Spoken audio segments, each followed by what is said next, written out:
Lesson 3 हम लोग chapter पढ़ने जा रहे हैं। तो ये जो है कि लेसन 3 का मतलब लेसन 3 जो है ये आपका नाम है, इसका now the leaves are falling fast. इसका मतलब होता है अब पत्तियां जो है तेजी से झड़ रही है चाहे गिरती जा रही है। इसका मतलब क्या होता है, यानी कि अब पत्तियां जो है, कौन पत्तियां?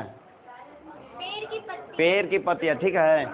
तो अब तेजी से झड़ते जा रही है। इसका मतलब जो है ये लेखक ये नहीं कहना चाहते हैं, मतलब ये एक बात बताना चाहते हैं कि अब लोगों की मृत्यु जो हो रही है, मनुष्य की मृत्यु जो हो रही है, तो अब तेजी से हो रही है, तेजी से जा रही है, मन ठीक ना।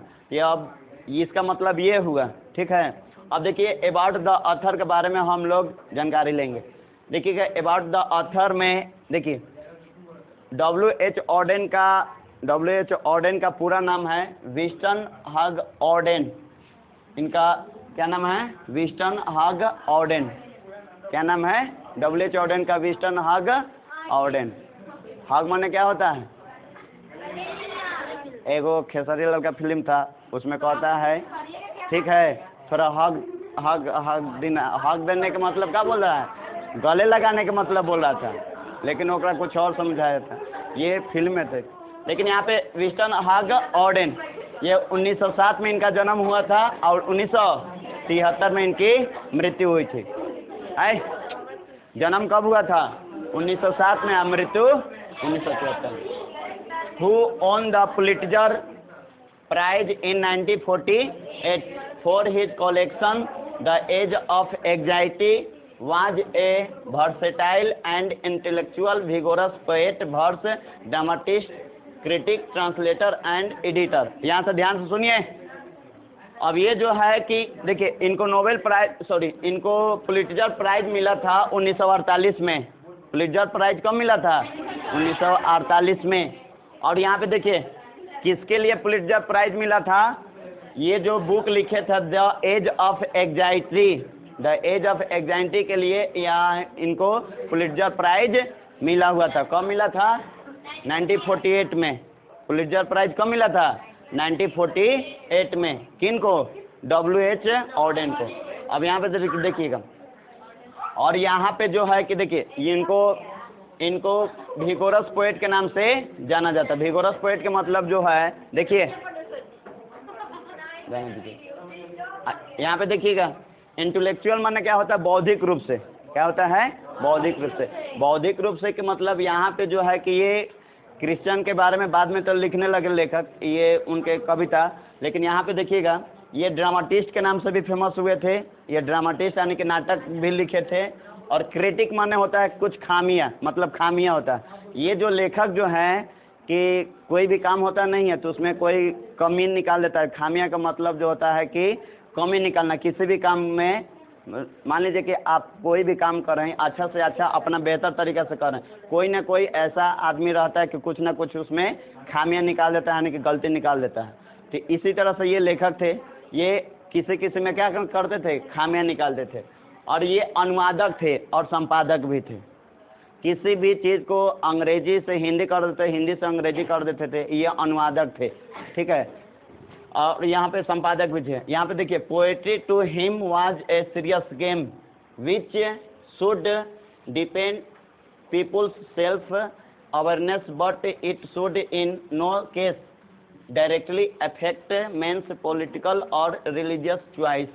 अब यहाँ पे देखिए, ये कोई भी कविता लिखते थे तो सीरियस गेम यानी कि सीरियस में लिखते थे।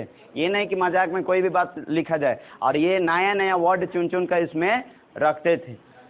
ये मजाक में कुछ भी बात जो है कि नहीं लिखते थे, और ये समझाने की कोशिश करते थे नया नया वर्ड आएगा तो लोगों को थोड़ा दिक्कत हो रहा था समझने में इनके कविता को।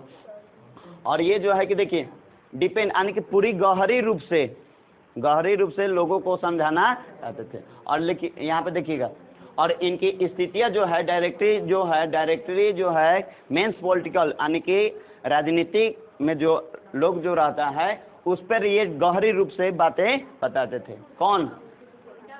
W.H. ऑडेन। अब यहाँ पे देखिएगा, और ये जो है कि रिलीजियस चॉइसेस मतलब जो है कि देखिए धार्मिक जो लोग जो है धार्मिक, जैसे कि धार्मिक हम लोग किसी भी धर्म, भारत में जो है कि किसी भी धर्म को लोग पालन करता है, लेकिन और देश में नहीं। यहाँ पे जो है कि सभी धर्म के लोग रहते हैं, ठीक है। अब यहाँ पे देखिए, his early poems exhibit his interest in political affairs and ideas, but his later poems are overtly Christian and more personal in tone। और इसमें देखिएगा, और इसके बाद जो है कि पहले जो है, पहले पोएम कुछ और पर लिखते थे, लेकिन बाद में जो हो गया इंटरेस्ट जो है पॉलिटिकल अफेयर्स, यानी कि उसका जो प्रभावित, राजनीतिक जो प्रभावित हुआ, तो इस पे देखिए कैसे बाद में क्या हुआ, पोएम्स जो लिखने लगे ओवरटली क्रिश्चियन के बारे में कविता लिखने लगे। जैसे क्रिश्चियन लोग हैं ना, तो उस पर थोड़ा बातें पर, उनके लोगों पर बातें पर ये कविताएं लिखने लगे। कौन? W.H. ऑर्डन। और पर्सनल इन टोन के मतलब उसके रूप में, क्रिश्चियन के रूप में, यानी कि टोन में बातें लिखने लगे, ठीक है, कि वो बातें जो समझ जाए। मान लीजिए कि हम लोग का भाषा कुछ और है, हम लोग मान लीजिए अंतर्राष्ट्रीय भाषा जो है कि आपका इंग्लिश है, तो इंग्लिश में मान लीजिए कि हम भारत में अधिकांश लोग, चाहे बिहार में ही देख लीजिए, अधिकांश लोग का अंग्रेजी नहीं समझ में आएगा, चाहे नहीं बोल सकता है। अब हम लोग हिंदी में लिखेंगे तो वहाँ पे जाएगा, मतलब जहाँ अमेरिका हो गया, ब्रिटिश हो गया, तो वहाँ पे जाइएगा तो उस हिंदी को अंग्रेजी में ट्रांसलेशन करके बात समझेगा लोग, ऐसा है। तो यहाँ पे जो है कि यही बात होता था। तो ये पर्सनल इन टोन, यानी कि उसके जो टोन में ये बातें लिखते थे। As a technician Auden explored a variety of stanza forms and metres. अब जो है कि एक तकनीकी अपनाए और एक्सप्लोर, खोज किए, वैरायटी ऑफ जाजबा था, यानी कि यहाँ पे देख लीजिए, he had a passion for word coining and using archaic words which makes him at times difficult to understand. देखिए, कविताएं तो लिखते थे, बहुत सारे कविताएं लिखे हैं, चाहे लिखते थे, तो उसमें पैशन, यानी कि उनका जज्बा था, ठीक है, कि word coining and using archaic words, मतलब उसमें नई नई वर्ड को लिखने का इनका जज्बा था, यानी कि जुनून था। क्या था? जुनून था। और यहाँ पे देखिए, और लोगों को समझने में, अंडरस्टैंड माने के समझने में क्या होती थी? डिफिकल्ट माने कठिन होती, मतलब कठिनाइयाँ होती थी। अब यहाँ पे देखिए, he left England as early as 1939 to settle permanently in the United States। अब यहाँ पे देखिए, और ये जो है he left, यानी कि बाद में, सुनिए, he left England, यानी कि वह इंग्लैंड को क्या कर दिए? छोड़ दिए, इंग्लैंड को छोड़ दिए। कब? 1939 में। इंग्लैंड कब छोड़ दिए? 1939 में। और settle permanently in the United state, और अमेरिका में, यूनाइटेड स्टेट का मतलब अमेरिका, और अमेरिका, यानी कि अमेरिका में क्या हो गए? परमानेंटली सेटलमेंट हो गए, मतलब सेटल हो गए। इंग्लैंड से कब चले गए? 1939 में। और सेटल कहाँ हो गए? यूनाइटेड स्टेट में, यानी कि अमेरिका में जाके परमानेंटली क्या हो गए?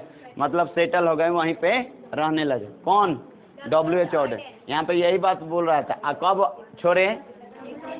1939 से पहले जो है कि आप मतलब वे जो है कि इंग्लैंड में रहते थे, 1939 के बाद अमेरिका में रहने लगे। अब यहाँ पे देखिए, W.H. Auden's work in divided into the British and America phases. देखिए, और ये जो है कि W.H. ऑर्डन जो है 2 भागों में काम किए थे। कितने भागों में? पहला जो है कि ब्रिटिश, यानी कि इंग्लैंड, ब्रिटिश इंग्लैंड को कहा जाता है, एंड अमेरिका, दूसरा अमेरिका में काम किया। 1939 से पहले इंग्लैंड में काम किया, 1939 के बाद अमेरिका में काम किया। ये W.H. ऑर्डन। देखिए, कुछ काम किए, जहाँ थे वहाँ पे बुकें लिखे थे। पहला देखिए यहाँ पे, ये आपका ब्रिटिश वाला है, ब्रिटिश बुक का नाम देखिए, जो ब्रिटिश में रख के लिखे थे, the notable works of the English phase are. पहला बुक का नाम देखिए क्या था? ये इंग्लैंड में लिखे हुए थे। कहाँ? England. The orators, the dance of death, look stranger, Spain and another time. ये जो है कि ये जितने भी बुकें जो लिखे हुए हैं, ये इंग्लैंड में लिखे थे। कहाँ? इंग्लैंड।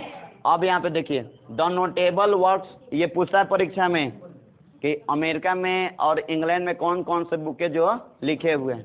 देखिएगा अब यहाँ पे, the notable works of the American phases include, देखिए अब अमेरिका में कौन से पुस्तकें लिखे हैं, कितना काम किए हैं जहाँ अमेरिका के बाद 1939 के बाद। पहला बुक का नाम है new year letter, for the time being, the age of anxiety, इसी के यानी कि द एज ऑफ एंग्जाइटी जो लिखे हुए थे, इन्हीं पर इनको पुलित्जर प्राइज मिला था। कब? 1948 में। पुलित्जर प्राइज कब मिला था? किसके लिए? द एज ऑफ एंग्जाइटी के लिए। ये कहाँ लिखे थे?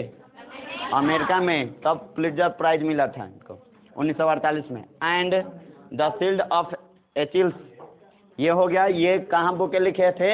अमेरिका में। अब यहाँ पे देखिए, the present lyric, now the leaves are falling fast, enacts the frustration inherent in human life, the aspiration that the sense of loneliness in which every individual lives and dies। अब यहाँ पे देखिएगा, the present lyric, जो हम लोग जो हैं कि शब्द जो पढ़ रहे हैं, जो now the leaves are falling fast, जो कविताएं पढ़ रहे हैं, इसका मतलब क्या होता है? अब पत्तियां जो है तेजी से झड़ रही है, चाहे गिरती जा रही है। इसका मतलब होता है कि अब लोगों को मृत्यु जो होती है, लोगों को मृत्यु जो हो रही है तेजी से बढ़ते जा रही है। इसका मतलब ये है, ठीक है, लेखक ये बताना चाह रहे हैं।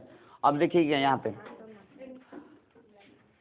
फर्स्ट इनेक्ट्स द फ्रस्ट्रेशन, अब इनका निराशा जो है, इनहेरेंट ह्यूमन लाइफ, जो मानव का जो जीवन जो है, द एस्पिरेशन माने क्या होता है? उसकी आकांक्षाएं, चाहे इच्छाएं जो है, डेट द सेंस ऑफ, मतलब अकेलापन का ज्ञान जो है, इन विच एवरी इंडिविजुअल, और उनका जो इंडिविजुअल लाइफ्स जो है, एंड डाइज, मतलब जो है कि अकेले में रहकर जीवित रहते हैं, अकेले जीवित रहते हैं और अकेले में ही मरते हैं। और इसका मतलब यही है, इसमें इस कविता में बोलता है कि लोग अकेले मरते हैं।